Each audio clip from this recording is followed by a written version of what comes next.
me get my books.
Y'all remember all the congenitals? Do we need to do those? Can y'all hear me? Yeah. Yes. Okay. There was. Y'all remember the congenital anomalies, or do we need to review them? I think we do remember. Yes or no? Yes, please. Did y'all do that with Miss Patel? Yes, we did. Okay.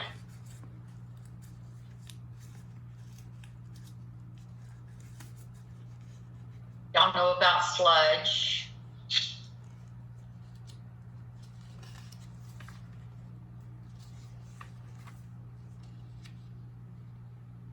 And you do know that you have to turn the patient to make sure the sludge It's moving. moves. Yeah.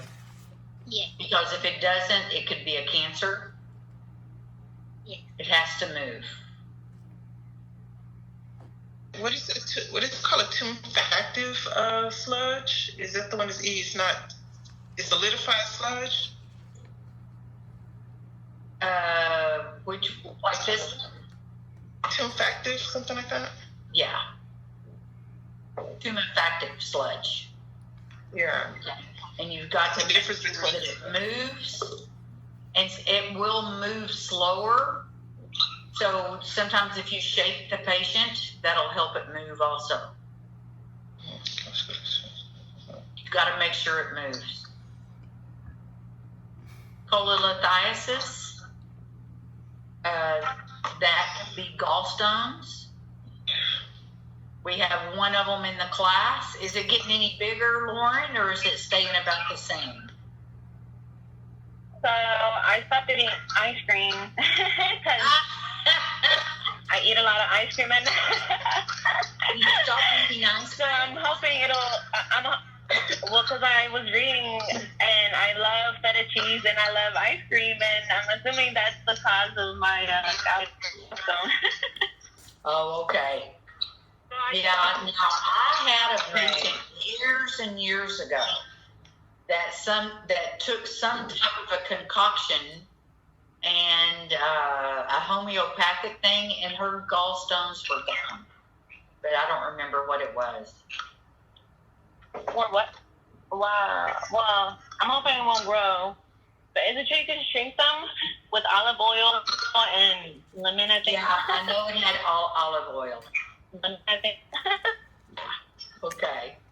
It's not unusual for the We'll see. to eat these. I'll try anything. A fetus also. Like you can be doing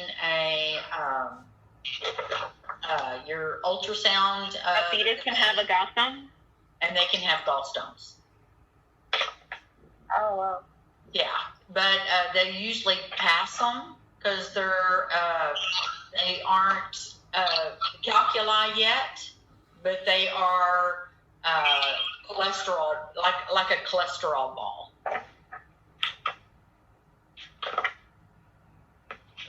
So it's not unusual for you to go up to the NICU and do an abdominal ultrasound, and you'll find gallstones. And don't confuse the gallbladder for the stomach. Okay, because sometimes the gallbladder will be very full. So don't confuse a full gallbladder for a stomach. So here is a fetus with gallstones.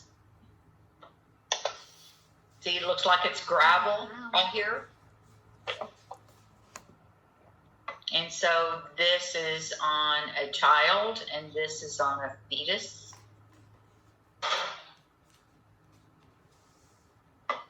What is this junction right here? Y'all remember? Oh, it's umbilical and portal? Correct. It's the portal and the umbilical vein.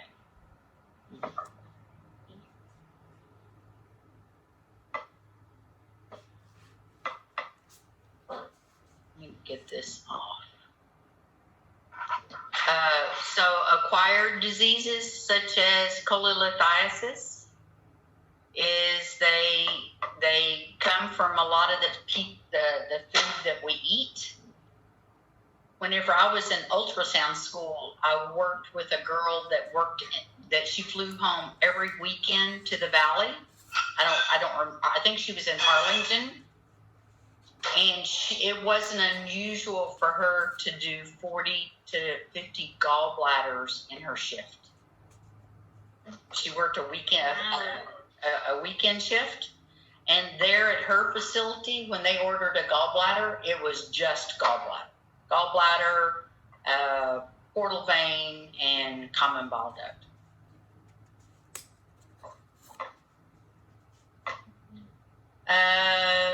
The prime cholelithiasis candidate is the 5 Fs. Female, fat, fair, 40, fertile, and flatulence. 1, 2, 3, 4. That's 6 Fs. I said wow, but I almost wanted to say another F word. What's that? I'm not gonna say it.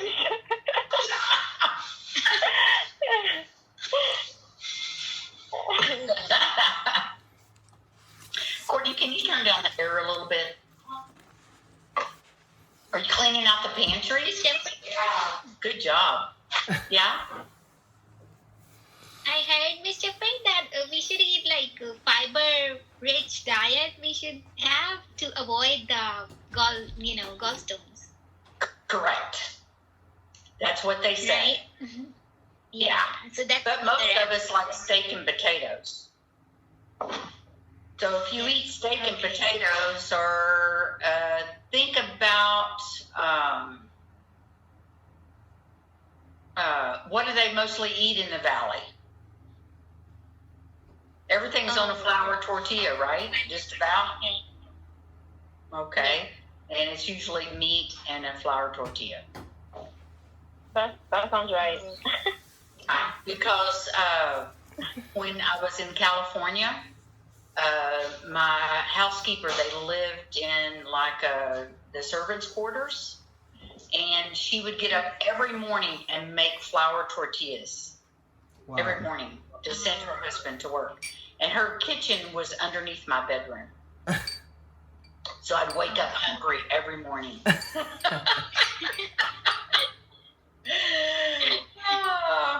So other risks would be ethnicity, of course, genetics, diet, cirrhosis, diabetes, pregnancy. A lot of women get, when they're pregnant, they develop gallstones, rapid weight loss, ileal disorders like Crohn's, and some medications can cause it. The majority of gallstones are going to be asymptomatic. Most of them will have right upper quadrant pain, especially after eating a fatty meal. It radiates to the upper back and the shoulder, and of course the epigastric area. Some patients may have nausea and vomiting. What does TPN stand for? Total parenteral nutrition. What? That's what is that, total parenteral nutrition? Or, I don't think it's. Oh, you know what? Is that the one where they have to tube feed them? Correct. Okay. Yes, Miss Shep. Yes. Why don't they just say that?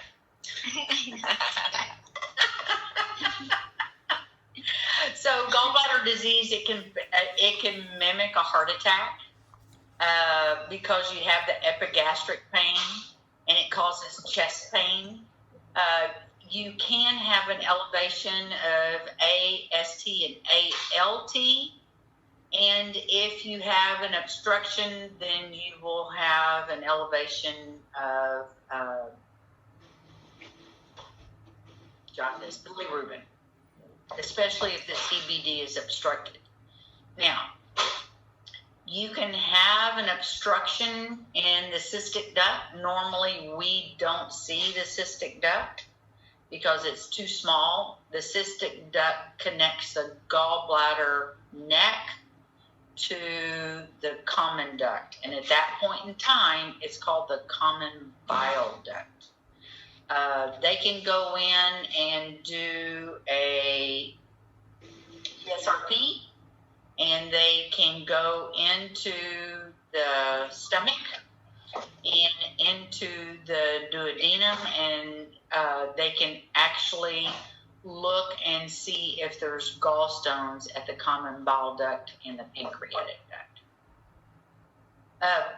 You might want to YouTube that, ESRP gallbladder stones. They've got some really good imaging where they can dilate it and the gallbladder stones just fall out into the duodenum. It's pretty cool. Oh, wow, that's nice. If they persist, like if they get stuck or something and an ERCP is done and they couldn't dislodge them, they will have to do a cholecystectomy. But when you have a cholecystectomy, a lot of times your symptoms don't go away. Because you don't have that valve, the sphincter of Oddi is no longer there, and what the valve of Heister is no longer there, then you have that constant flow of bile. So a lot of people that have a cholecystectomy have chronic diarrhea. When you see boy, these are wordy. When you have a gallbladder stone, you have to make sure that it is gravity dependent. If you don't see posterior shadowing, what are you supposed to do as a sonographer? If you see something in your gallbladder, you don't have posterior shadowing, what do I do? DQ? Yeah, I'm going to do. You turn the patient. What else? And work with the gain or TGC? Nope. What else? At timer 11:45. I can't set the timer for set your timer alarm for 11:45 a.m. What do I do? As a stenographer, what do I do? If I have something in the gallbladder and it's not shadowing, this is one of the hardest lessons for you to learn with sonography is to use your machine. I'm going to use a higher frequency transducer. Okay? A higher frequency transducer. So whenever I know I'm going to have a gallbladder, exam, I'm fixing to do, say I'm going to do an abdominal ultrasound.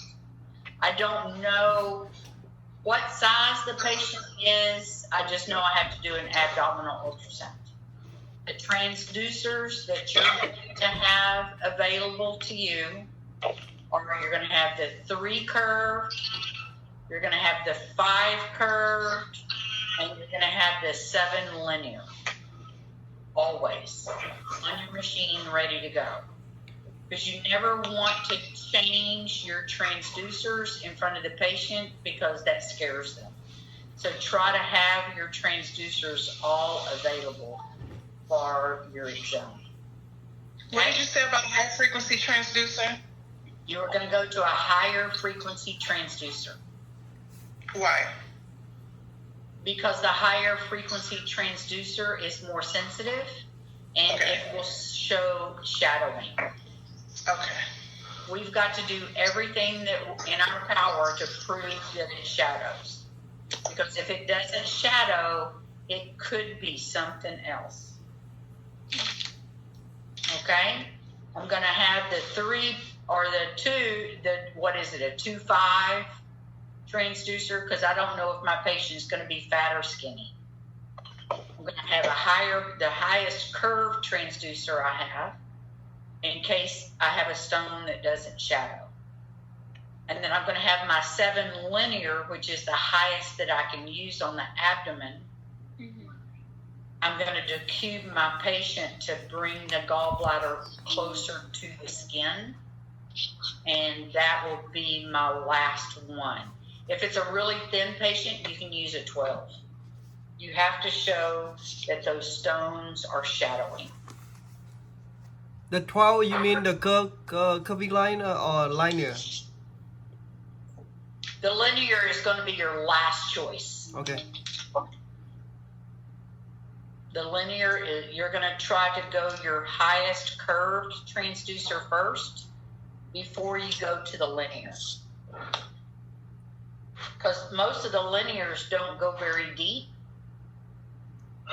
But you say the maximum for With the the... linear, if you decube the patient, because it kind of throws the gallbladder into your a shallower field of view. You're always going to use harmonics. You're going to make sure your focus is at the gallbladder.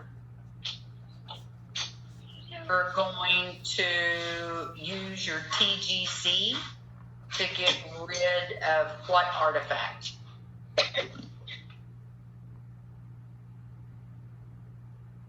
The attenuation. Yeah, you can do it for attenuation, but mostly what the answer I was trying to go for was reverberation. Reverberation. Okay, so most of the time when you have your TGC, especially on these newer machines, your TGC is in a straight line. So if I have reverberation, am I going to move my pods to the left or am I going to move the pods to the right if I have reverberation? To the right? Nope. Right. I'm going to move my pods to the left. So my pods will be in the shape of a normal C. Does everybody understand that? Help me to understand the pods. The TGC pods? Okay, I'm sorry. Yeah. Okay, most of the time the TGC pods are going to be in a straight line. Right. Okay. But if I have reverberation, I'm going to slowly take my pods into a C shape. Oh. That way, if it's in a C shape, it's going to be darker mid-swing, which is fine because I'm making an optical illusion for the radiologist. Okay? Miss Shepherd, Okay. you teach us What? some good techniques. The what? You teach us some good techniques. Yeah.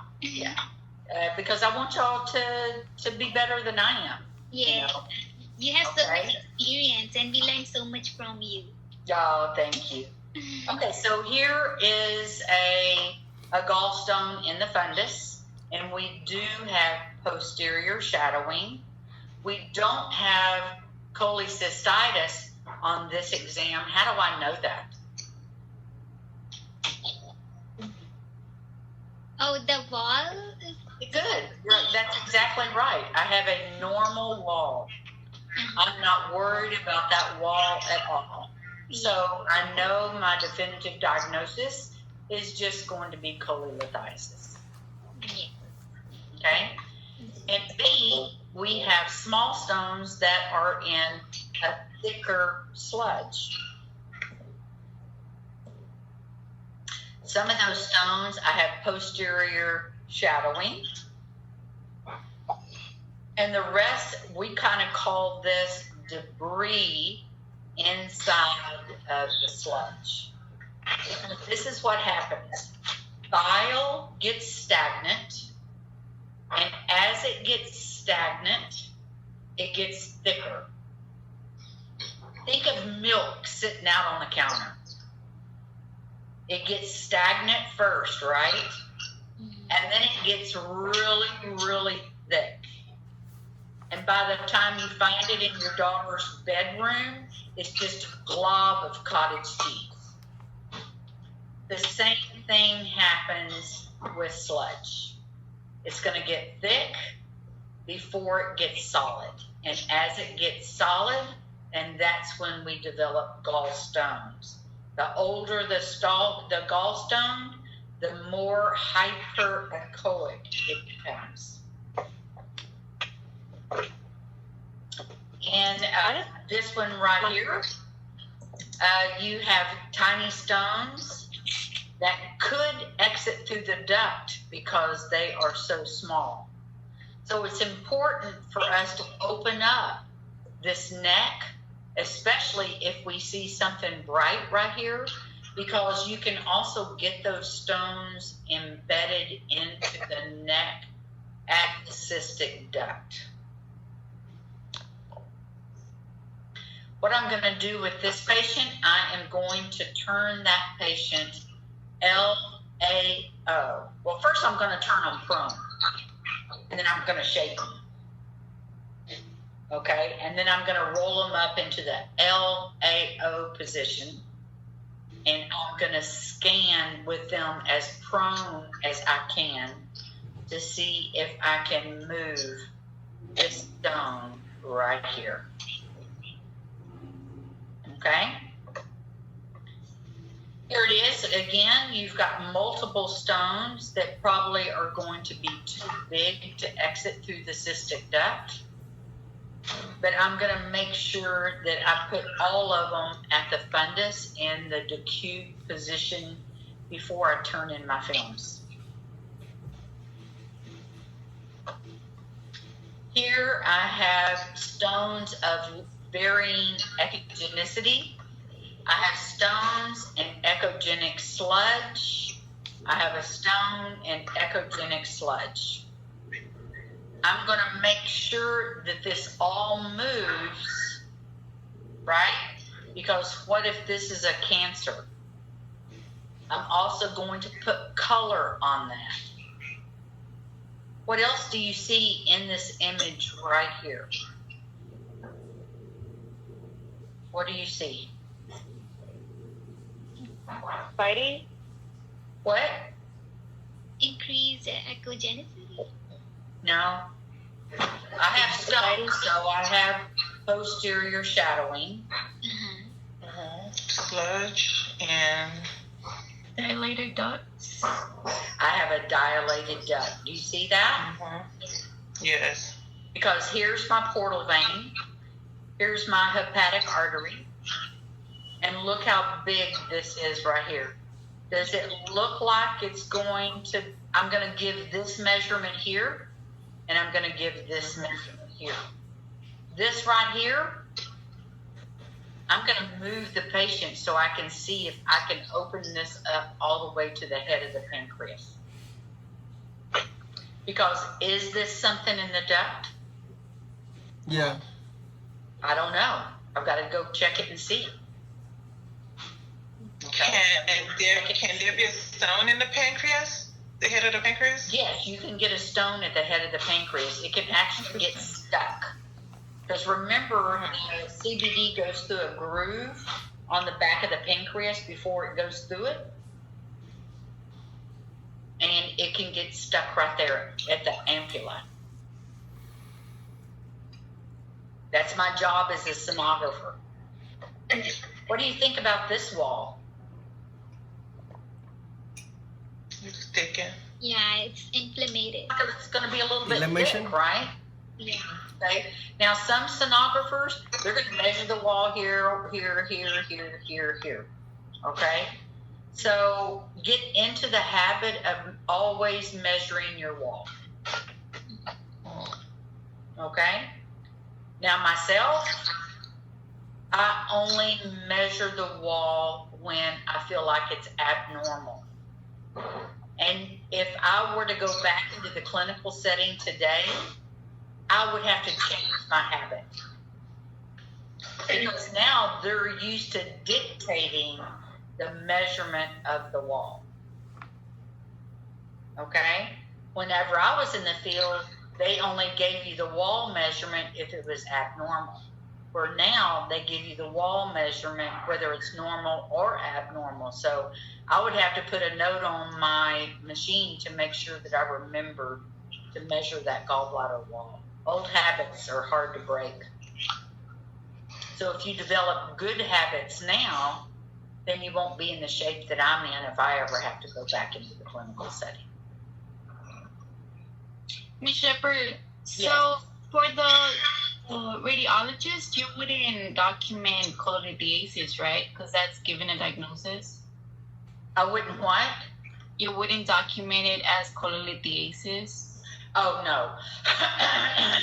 I would just tell the doctor that, no, I would say there's a gallbladder stone because I am very sure. Hey. Sorry, the dog's chasing a cat. Hang on, he unplugged my machine.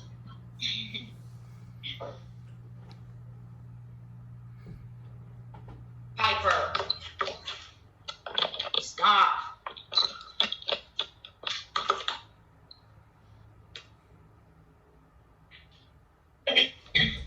Okay. So, this is how I do. I would put a positive sign, or I would put a question sign, gallbladder stone. That way I'm not definitive because those are on my notes. And if I know it's a stone, I'm going to call it a stone. Okay. Because if I have posterior enhancement and it's mobile and I have a negative Murphy's, then it's a gallbladder stone. Now you can also get fungal balls in there. So I'm not going to call it a stone unless I have posterior shadow. But on my notes, I'm going to put gallbladder stone. If you're not comfortable with that, you can put a hypercoic mass inside the gallbladder. Okay. Now, here you have little bitty tiny stones.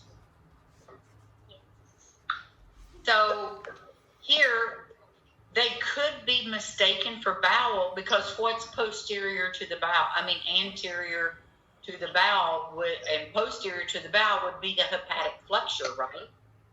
So it could be bowel. So I'm going to have to make sure that that it is gravel. So the only way for me to do that is to go to a higher frequency transducer, see if this stuff moves, because I want it to show. I want to move it away from the bowel. Okay? Because look up here. That looks like bowel also. This looks like the gallbladder is already hanging down past the liver.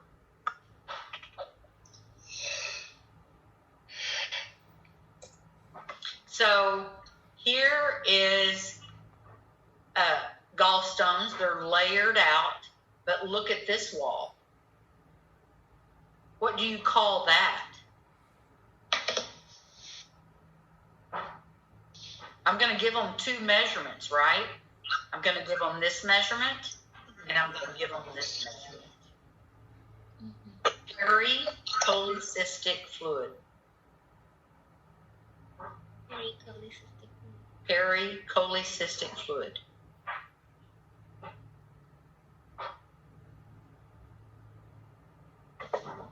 In this image right here, see this little hypoechoic area?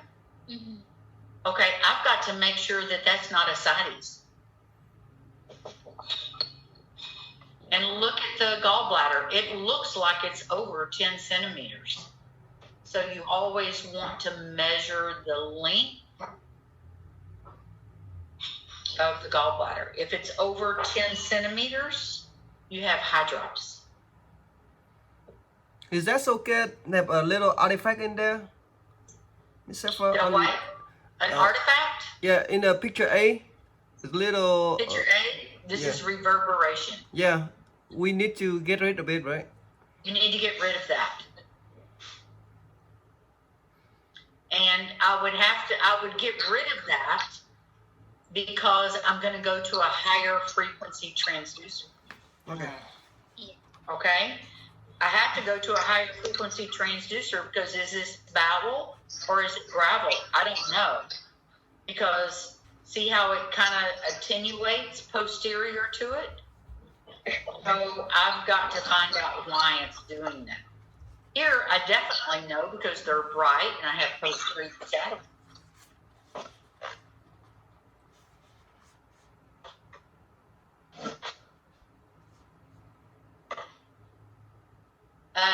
So the gallstones, they should be mobile, they should be gravity dependent.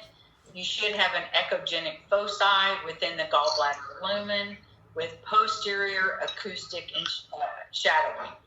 That is the classic sign for a gallbladder stone. If the stone doesn't move, it could be a polyp. It could be stones impacted in the gallbladder neck or stones adherent to the gallbladder wall. Gallbladder stones adherent to the wall.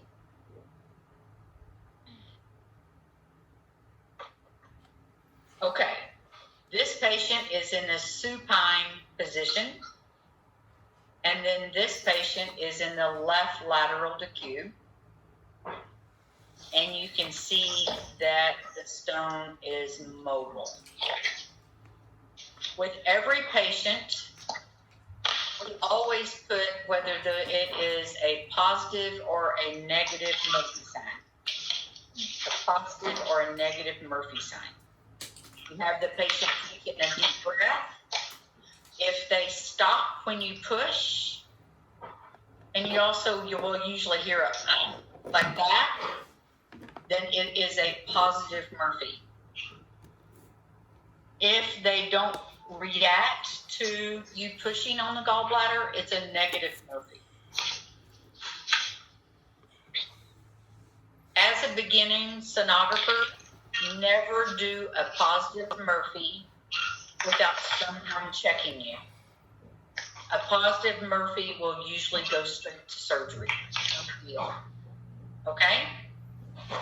So you don't want to say, because there's lots of people, like my son-in-law, oh, Gigi, I don't feel good. And I'll go over and I'll say, does this hurt? Oh, yeah.